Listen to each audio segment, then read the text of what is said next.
मैं समझा सेबाट है। वो अंदर है सेबाट।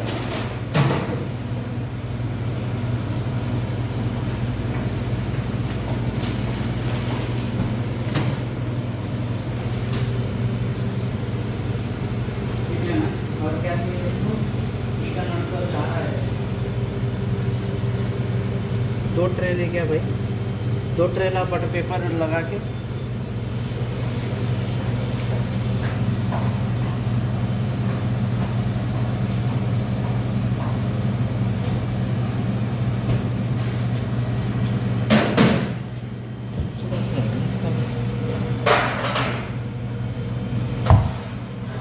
अभी क्या बनेगा मालिक?